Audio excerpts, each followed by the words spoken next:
laissons-nous encore une place à l'expression de l'intelligence humaine dans les organisations bureaucratiques.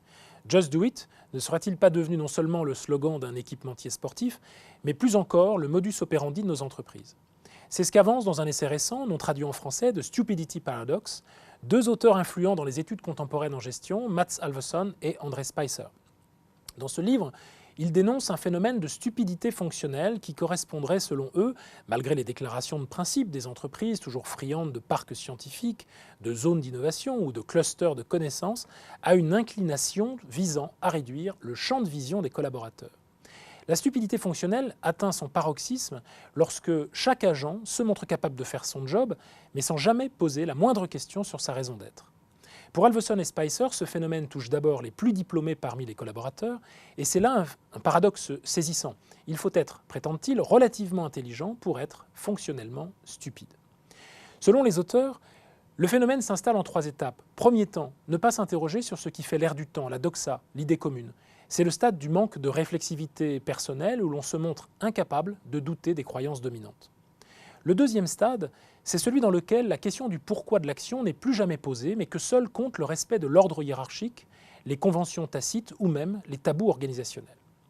Le troisième aspect, c'est lorsque les personnes cessent de s'interroger sur les conséquences de leurs actions au-delà de leur périmètre propre. Ils restreignent ainsi leur capacité de raisonnement au strict minimum, c'est-à-dire à l'aspect technique de leur action passée, présente et à venir. Certes, les auteurs n'ignorent pas que la réflexion, lorsqu'elle est critique, peut être mal perçue, et si les managers fonctionnent sur ce mode appauvri, c'est aussi parce qu'ils y ont intérêt eux-mêmes. Ne faut-il pas mieux appliquer les décisions sans broncher plutôt que d'interroger en permanence leur pertinence et leur sens? Et non seulement les managers, mais aussi les organisations elles-mêmes. En cultivant la stupidité fonctionnelle, expliquent Alvesson et Spicer, les organisations espèrent éviter le coût induit par la remise en cause des schémas en vigueur.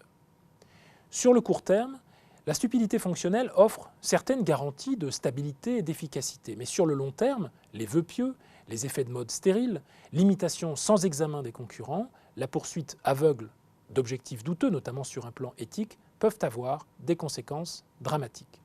Les auteurs de citer Nokia, ce fabricant de mobiles qui a chuté notamment grâce à un logiciel Symbian, une abomination informatique monumentale, mais que personne dans l'entreprise n'a voulu reconnaître dans la mesure où la culture de l'entreprise à cette époque interdisait l'expression de la moindre pensée négative.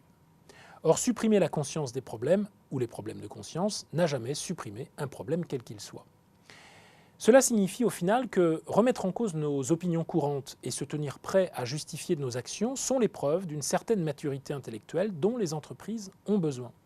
Les managers ne sont pas que pour contraindre et imiter, et s'en glorifier ensuite, mais pour innover et imaginer de nouveaux modèles d'affaires. Et pour cela, la stupidité ne peut leur être d'aucun secours.